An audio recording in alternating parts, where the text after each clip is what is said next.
the stench of madness. The iron gates groaned open. They hadn't moved in decades, their hinges rusted and frozen in time. The sound echoed through the desolate grounds, a haunting reminder of the lives once confined within these walls. The air grew thick and heavy, laced with the metallic tang of blood and the cloying sweetness of decay. It was as if the very atmosphere was saturated with the memories of pain and suffering, a palpable presence that weighed down on my chest. It clung to the back of my throat, a fetid warning. This was Cranbrook Mental Asylum, a place whispered about in hushed tones, where the line between sanity and madness blurred into oblivion. A place where sanity went to die. The asylum loomed before me, a gothic monstrosity silhouetted against the bruised sky, its presence both foreboding and magnetic. The asylum loomed before me, a gothic monstrosity silhouetted against the bruised sky. Its towering spires and crumbling facades seemed to reach out, as if trying to ensnare any who dared to approach. Broken windows stared like empty sockets, reflecting the dying light with malevolent glee. Each shard of glass seemed to hold a fragment of the past, a glimpse into the torment that once resided here. Vines, thick as pythons, snaked their way up the crumbling stone walls, pulling the structure down into the earth. Nature's relentless grip was reclaiming what was once hers, a slow but inevitable process. It was a testament to the relentless grip of nature reclaiming what was once hers. The once grand architecture now lay in ruins, a stark contrast to its former glory.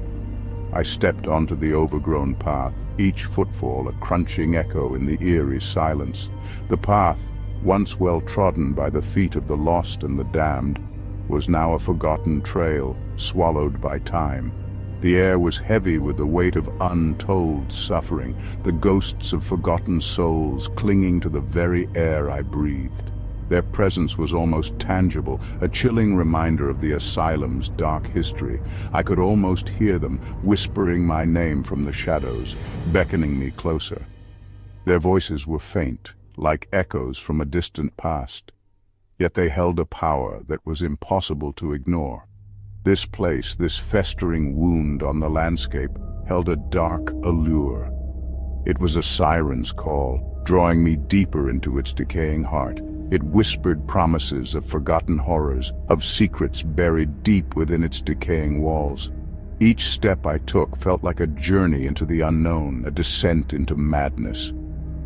I was here to unearth them, to shine a light into the abyss and pray it didn't stare back. With each step, the sense of dread grew stronger, but so did my resolve. I had to uncover the truth, no matter the cost. Whispers on the wind. The wind moaned through the shattered windows, a chorus of lost souls singing their mournful song. It was as if the very air was alive, carrying with it the echoes of a time long past, a time when this mansion was filled with life and laughter. It carried with it the scent of mildew and dust, the unmistakable aroma of decay. The air was thick, almost tangible, as if the house itself was exhaling its last breath, sharing its secrets with anyone who dared to listen. Each inhale was a violation, a trespass into a realm of madness. The very act of breathing felt like an intrusion, as if I was disturbing the restless spirits that called this place home. The floorboards groaned beneath my weight, protesting each step I took deeper into the abyss. Every creak and moan seemed to be a warning, a plea for me to turn back before it was too late. Shadows danced at the edge of my vision, playing tricks on my already frayed nerves. They seemed to move with a life of their own, shifting and flickering in the dim light, creating shapes and forms that defied explanation. They were just shadows, I told myself, remnants of the fading light struggling to penetrate the gloom. But no matter how much I tried to rationalize it, the feeling of being watched, of being followed, was impossible to shake.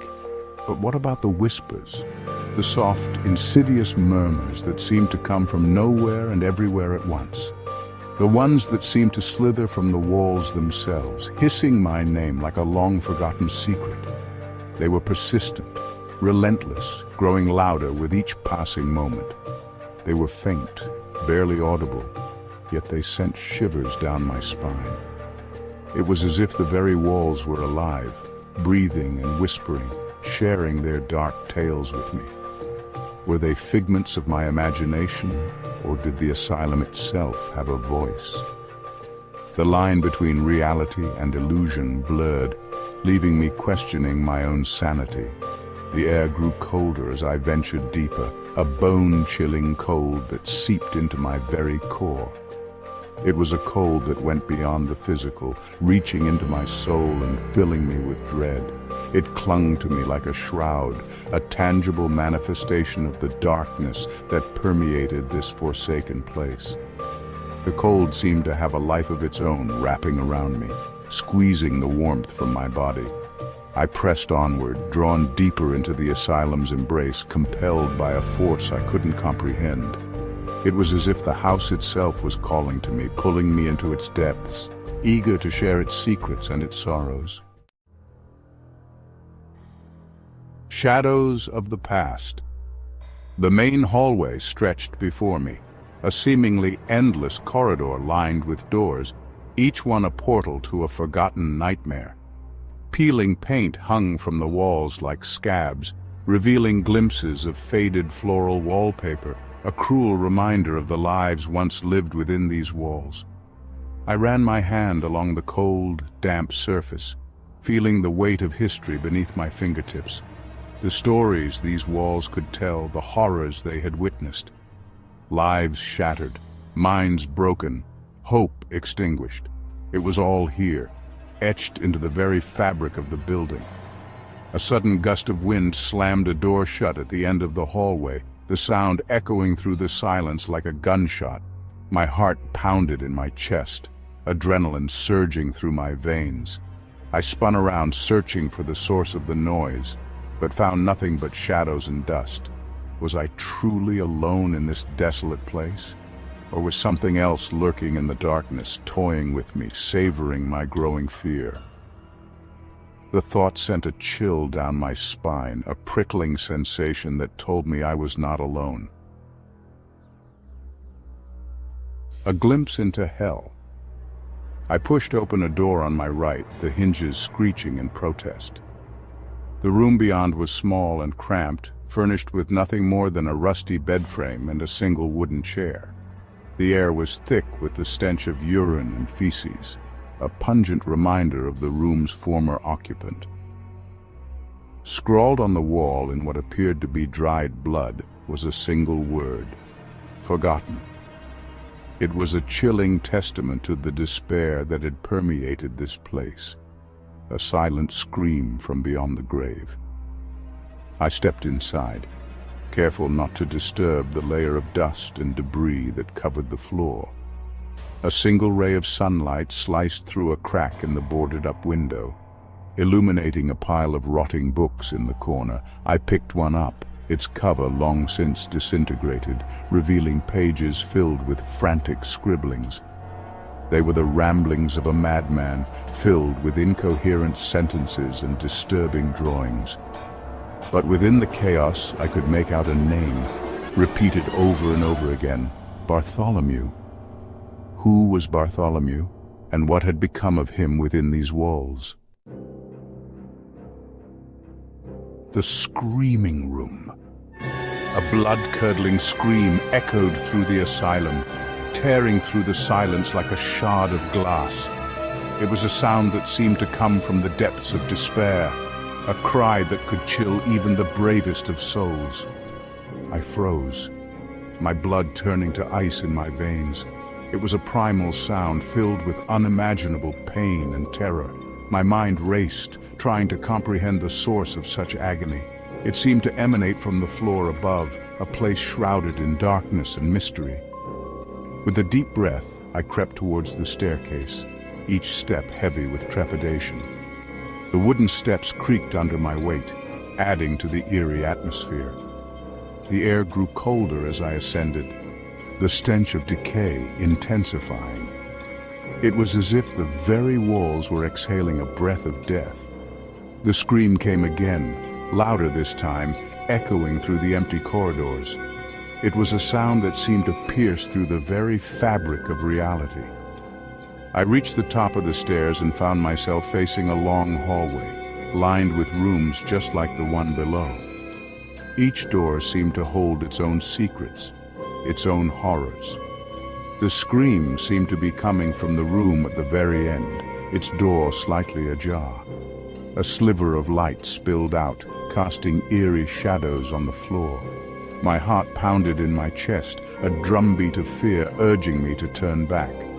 Every instinct screamed at me to flee, to escape the impending doom. But curiosity, that insatiable beast, had me firmly in its grip. I had to know what was behind that door, what was causing such torment. I moved towards the room, each step a victory over my mounting terror. The closer I got, the more palpable the fear became. As I reached the door, the screaming abruptly stopped. The sudden silence was deafening, more unnerving than the screams. An unsettling silence descended upon the asylum, heavier than the screams that preceded it. It was as if the building itself was holding its breath, waiting for what would happen next. What lay beyond that door? What horrors awaited me on the other side? The questions swirled in my mind, each one more terrifying than the last. And was I prepared to face it? The weight of the unknown pressed down on me, but I knew there was no turning back now. I had to see it through, no matter the cost.